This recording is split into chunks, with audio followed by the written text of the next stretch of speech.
ಸ್ನೇಹಿತರೆ, god of ಹಿಸ್ಟರಿಗೆ ತಮ್ಮೆಲ್ಲರಿಗೂ ಸುಸ್ವಾಗತ. ವೀಕ್ಷಕರೇ, ಶಿವಭಕ್ತರ ಪ್ರಕಾರ ಶಿವನೇ ಪರಮಾತ್ಮ, ಶಿವನೇ ಪರಬ್ರಹ್ಮ.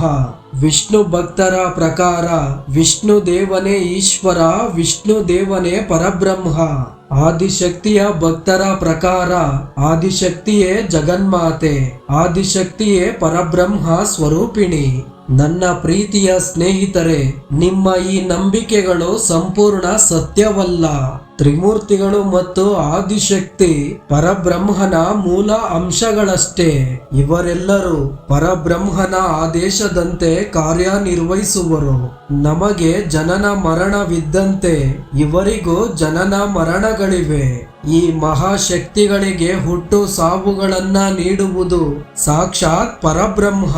ಬ್ರಹ್ಮ ಮನುಷ್ಯರಿಗೆ ಹಣೆಬರಹ ಬರೆದರೆ ಪರಬ್ರಹ್ಮ ಕೋಟ್ಯಾಂತರ ಬ್ರಹ್ಮರಿಗೆ ಹಣೆಬರಹ ಬರೆಯುವನು.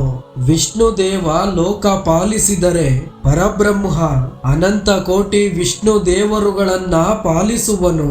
ಅದೇ ರೀತಿ ಶಿವ ಸೃಷ್ಟಿಯನ್ನೇ ಅಂತ್ಯಗೊಳಿಸಿದರೆ ಪರಬ್ರಹ್ಮ ಲಕ್ಷಾಂತರ ಶಿವರನ್ನ ಅಂತ್ಯಗೊಳಿಸುವನು.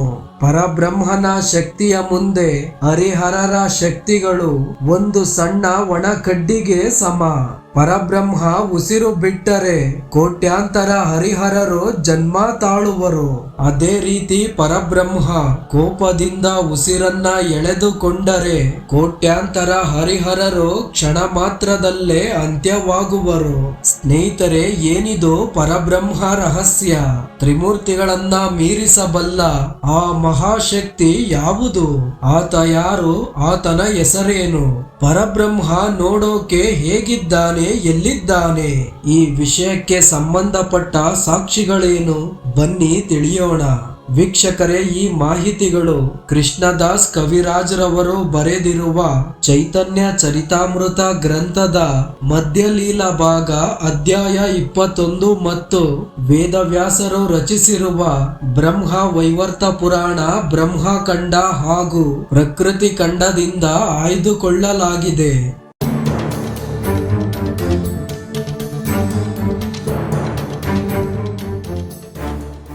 ಸ್ನೇಹಿತರೆ, ಸೃಷ್ಟಿಗೂ ಮೊದಲು ಸಮಸ್ತ ಜಗತ್ತು ಶೂನ್ಯವಾಗಿ ಗಾಢ ಅಂಧಕಾರದಲ್ಲಿತ್ತು.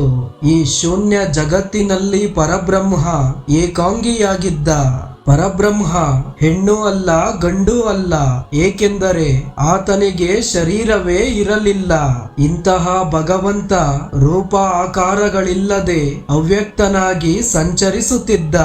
ನಿಮಗೆ ತಿಳಿದಿರಲಿ, ಪರಬ್ರಹ್ಮನಿಗೂ ಮೊದಲು ಶಿವ, ವಿಷ್ಣು, ಆದಿಶಕ್ತಿಯು ಜನಿಸಿರಲಿಲ್ಲ. ಇಂತಹ ಸಮಯದಲ್ಲಿ ಇಲ್ಲಿದ್ದ ಏಕೈಕ ಶಕ್ತಿ ಎಂದರೆ ಅದು ಪರಬ್ರಹ್ಮ ಮಾತ್ರ. ಒಂದು ಸಮಯದಲ್ಲಿ ಪರಬ್ರಹ್ಮನಿಗೆ ಸೃಷ್ಟಿ ಕಾರ್ಯದ ಬಗ್ಗೆ ಆಸಕ್ತಿ ಬಂತು. ಹಾಗಾಗಿ ಪರಬ್ರಹ್ಮ ಅವ್ಯಕ್ತ ರೂಪದಿಂದ ವ್ಯಕ್ತ ರೂಪಕ್ಕೆ ಬರಲು ನಿರ್ಧರಿಸಿದ್ದ. ಅದರಂತೆ ಒಂದು ದೈವಿಕ ಶರೀರವನ್ನ ಸೃಷ್ಟಿಸಿ ಆ ಶರೀರದೊಳಗೆ ಪ್ರವೇಶಿಸಿದನು. ಮುಂದೆ ಪರಬ್ರಹ್ಮ ಇಡೀ ವಿಶ್ವವನ್ನ 2 ಭಾಗಗಳಾಗಿ ವಿಂಗಡಿಸಿ ವಿಶ್ವದ 75ರಷ್ಟು ಭಾಗವನ್ನ ಆಧ್ಯಾತ್ಮಿಕ ಆಕಾಶ ಮತ್ತು ಆಧ್ಯಾತ್ಮಿಕ ಪ್ರಪಂಚವೆಂದನು. ಇನ್ನುಳಿದ 25ರಷ್ಟು ಭಾಗವನ್ನ ಭೌತಿಕ ಪ್ರಪಂಚವೆಂದು ವಿಂಗಡಿಸಿ 75ರಷ್ಟಿದ್ದ ಆಧ್ಯಾತ್ಮಿಕ ಆಕಾಶವನ್ನ ಕಮಲಾಕಾರದಲ್ಲಿ ಪರಿವರ್ತಿಸಿದನು. ಆ ಕಮಲದೊಳಗಿನ ಸುರುಳಿಯೊಳಗೆ ಪರಬ್ರಹ್ಮ ತನಗಾಗಿ ವಾಸಸ್ಥಾನವನ್ನ ಸೃಷ್ಟಿಸಿಕೊಂಡನು. ಹೀಗೆ ಪರಮಾತ್ಮ ಆಧ್ಯಾತ್ಮಿಕ ಜಗತ್ತಿಗೆ ತ್ರಿಪಾದಭೂತ, ಭೌತಿಕ ಜಗತ್ತಿಗೆ ಏಕಪಾದಭೂತ ಎಂಬ ಹೆಸರಿಟ್ಟನು. ಮುಂದೆ ಪರಬ್ರಹ್ಮನಿಂದ ವೇದಾಂಗ ಎಂಬ ವ್ಯಕ್ತಿ ಜನ್ಮ ತಾಳಿದನು. ಆ ವ್ಯಕ್ತಿಯ ಶರೀರದ ಬೆವರು ಹನಿಗಳು ನದಿಯಾಗಿ ಆಧ್ಯಾತ್ಮಿಕ ಜಗತ್ತು ಮತ್ತು ಭೌತಿಕ ಜಗತ್ತುಗಳ ನಡುವೆ ಹರಿದು ಈ 2 ವಿಶ್ವಗಳನ್ನ ಬೇರ್ಪಡಿಸಿತ್ತು. ಪರಬ್ರಹ್ಮ ಈ ನದಿಗೆ ವಿರಾಜ ನದಿ ಎಂಬ ಹೆಸರಿಟ್ಟನು. ಇದಾದ ನಂತರ ಕಮಲಾಕಾರದ ಸುರುಳಿಯಲ್ಲಿದ್ದ ತನ್ನ ವಾಸಸ್ಥಾನಕ್ಕೆ ಗೋಲೋಕ ಎಂಬ ಹೆಸರಿಟ್ಟನು. ಜೊತೆಗೆ ಈ ಸಮಸ್ತ ಜಗತ್ತಿಗೆ ಒಡೆಯನಾಗಿರುವ ಕಾರಣ ಪರಬ್ರಹ್ಮ ತನಗೆ ತಾನೇ ಶ್ರೀಕೃಷ್ಣ ಎಂಬ ಹೆಸರನ್ನ ನಾಮಕರಣ ಮಾಡಿಕೊಂಡನು. ಹೀಗೆ ಶ್ರೀಕೃಷ್ಣ ಸೃಷ್ಟಿಯ ಮೊಟ್ಟ ಮೊದಲ ಪರಬ್ರಹ್ಮನಾಗಿ ಪ್ರಕಟನಾದನು.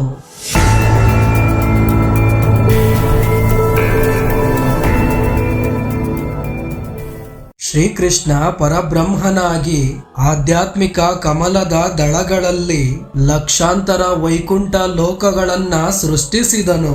ಹಾಗೂ ಆ ಲೋಕಗಳಲ್ಲಿ ಲಕ್ಷಾಂತರ ವಿಷ್ಣು ದೇವರುಗಳನ್ನ ಸೃಷ್ಟಿಸಿದನು. ಜೊತೆಗೆ ತನ್ನ ಗೋಲೋಕದಲ್ಲಿ ಗೋಪಾಲಕರಾಗಿ ಕೋಟ್ಯಾಂತರ ವಿಷ್ಣು ದೇವರುಗಳನ್ನ ಸೃಷ್ಟಿಸಿಕೊಂಡನು. ಮುಂದೆ ಗೋಲೋಕದ ಕೆಳಗೆ ವಿಷ್ಣು ಲೋಕವನ್ನ ಸೃಷ್ಟಿಸಿ ಆ ಲೋಕಕ್ಕೆ ನಾರಾಯಣ ಸ್ವಾಮಿಯನ್ನ ಅಧಿಪತಿಯನ್ನಾಗಿಸಿದನು. ಈ ವಿಷ್ಣು ಲೋಕದಲ್ಲಿ ಕೋಟ್ಯಾಂತರ ವೈಕುಂಠ ಲೋಕಗಳಿವೆ. ಆ ಲೋಕಗಳಲ್ಲಿ ಕೋಟ್ಯಾಂತರ ವಿಷ್ಣು ದೇವರುಗಳಿದ್ದಾರೆ. ಜೊತೆಗೆ ವಿಷ್ಣು ಲೋಕದ ಪಕ್ಕದಲ್ಲಿ ದೇವಿಧಾಮ, ಮಹೇಶಧಾಮ, ಹರಿಧಾಮಗಳನ್ನ ಸೃಷ್ಟಿಸಿದನು. ದೇವಿಧಾಮದಲ್ಲಿ ಆದಿಶಕ್ತಿ ಮತ್ತು ಮಾನವ ಆತ್ಮಗಳಿವೆ. ಮಹೇಶಧಾಮದಲ್ಲಿ ದೇವಾದಿ ದೇವನಾದ ಶಿವನು ನೆಲೆಸಿದ್ದಾನೆ. ಹರಿಧಾಮದಲ್ಲಿ ಮತ್ತೊಬ್ಬ ವಿಷ್ಣು ನೆಲೆಸಿದ್ದಾನೆ. ಅಷ್ಟೇ ಅಲ್ಲ, ಪರಮಾತ್ಮನಾದ ಶ್ರೀಕೃಷ್ಣ ರಥಾಂತರ ಕಲ್ಪದಲ್ಲಿ ತನ್ನ ಒಕ್ಕಳಿನಿಂದ ಬ್ರಹ್ಮ, ಎಡಭಾಗದಿಂದ ಸದಾಶಿವ, ಬಲಭಾಗದಿಂದ ವಿಷ್ಣುವಿಗೆ ಜನ್ಮ ನೀಡಿದನು. ಮುಂದೆ ಶ್ರೀಕೃಷ್ಣ ತನ್ನ ವೀರ್ಯವನ್ನ ದೈವಿಕ ಸಾಗರದಲ್ಲಿಟ್ಟನು. ಆ ವೀರ್ಯ 1000 ವರ್ಷಗಳ ಬಳಿಕ ವಿರಾಟ ಪುರುಷ ವಿಷ್ಣುವಾಗಿ ಜನ್ಮ ತಾಳಿತ್ತು.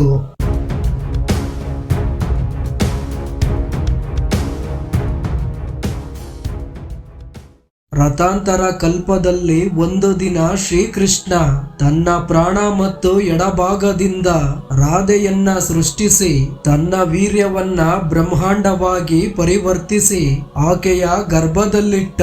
ರಾಧಾದೇವಿ ಆ ಬ್ರಹ್ಮಾಂಡವನ್ನ ಪ್ರಸವಿಸಿ ದೈವಿಕ ಜಲದಲ್ಲಿರಿಸಿದರು. ಮುಂದೆ 100 ಬ್ರಹ್ಮ ಸಂವತ್ಸರಗಳು ಕಳೆದ ನಂತರ ಆ ಬ್ರಹ್ಮಾಂಡದಿಂದ ಮಹಾವಿಷ್ಣು ಜನ್ಮ ತಾಳಿದನು. ಮಹಾವಿಷ್ಣುವಿನ ಶರೀರದಿಂದ ಕಾರಣೋದಕ ಎಂಬ ಸಾಗರ ಹೊರಬಂದು ಕಾರಣೋದಕ ಶಾಯಿ ವಿಷ್ಣುವಾದ. ಹಾಗೆಯೇ ಆತನ ರೋಮಕೂಪಗಳಿಂದ ಅನಂತ ಕೋಟಿ ಬ್ರಹ್ಮಾಂಡಗಳು ಉದ್ಭವಿಸಿದವು. ಸ್ನೇಹಿತರೆ, ಒಂದೊಂದು ಬ್ರಹ್ಮಾಂಡಗಳಲ್ಲಿ 2 ವಿಷ್ಣು ದೇವರುಗಳಿದ್ದಾರೆ. ಒಬ್ಬ ವಿಷ್ಣು ಬ್ರಹ್ಮಾಂಡದ ತಳಭಾಗದಲ್ಲಿರುವ ಗರ್ಭೋದಕ ಸಾಗರದ ಮೇಲೆ ಮಲಗಿರುವನು. ಮತ್ತೊಬ್ಬ ವಿಷ್ಣು ಬ್ರಹ್ಮಾಂಡದ ಮೇಲ್ಭಾಗದಲ್ಲಿ ಕ್ಷೀರೋದಕ ಸಾಗರದ ಮೇಲೆ ಮಲಗಿರುವನು.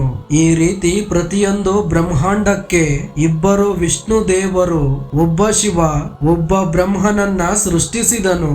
ಮಹಾವಿಷ್ಣು ಒಂದು ಬಾರಿ ಉಸಿರು ಬಿಟ್ಟಾಗ ಕೋಟ್ಯಾಂತರ ಬ್ರಹ್ಮಾಂಡಗಳು ಉದ್ಭವಿಸುತ್ತವೆ. ಅದೇ ರೀತಿ ಆತ ಉಸಿರನ್ನ ಎಳೆದುಕೊಂಡಾಗ ಸಮಸ್ತ ಬ್ರಹ್ಮಾಂಡಗಳು ನಾಶವಾಗುವುದು. ಇಂತಹ ಮಹಾವಿಷ್ಣುವನ್ನ ಶ್ರೀಕೃಷ್ಣ ತನ್ನ ಶರೀರದೊಳಗೆ ಎಳೆದುಕೊಂಡು ಮಹಾವಿಷ್ಣುವಿಗೆ ಮರಣ ನೀಡುವನು.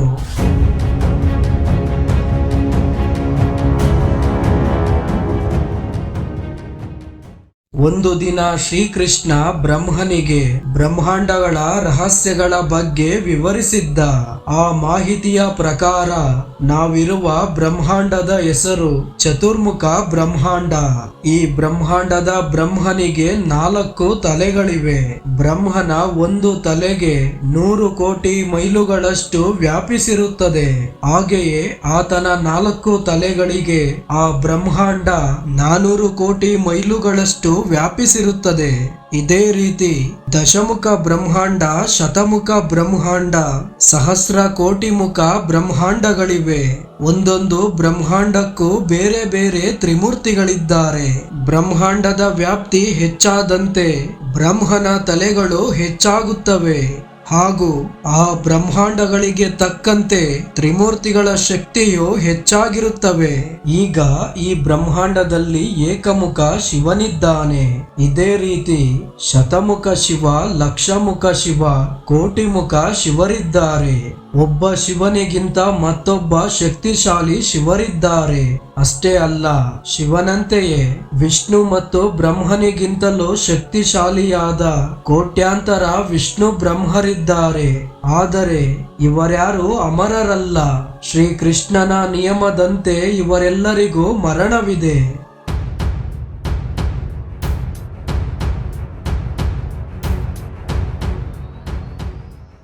ಬ್ರಹ್ಮ ವೈವರ್ತ ಪುರಾಣ ಬ್ರಹ್ಮಖಂಡ ಅಧ್ಯಾಯ 28ರಿಂದ 30ನೇ ಅಧ್ಯಾಯಗಳ ಪ್ರಕಾರ ರಥಾಂತರ ಕಲ್ಪದಲ್ಲಿ ಒಂದು ದಿನ ನಾರದರು ಶಿವನನ್ನ ಕುರಿತು ತ್ರಿಮೂರ್ತಿಗಳಲ್ಲಿ ಪರಬ್ರಹ್ಮ ಯಾರೆಂದು ಪ್ರಶ್ನಿಸಿದನು. ಆಗ ಶಿವ ಪರಮಾತ್ಮ ಹೀಗೆಂದರು: ಜಗದೊಡೆಯನಾದ ಪರಬ್ರಹ್ಮ ಸಾಕ್ಷಾತ್ ಶ್ರೀಕೃಷ್ಣನೇ.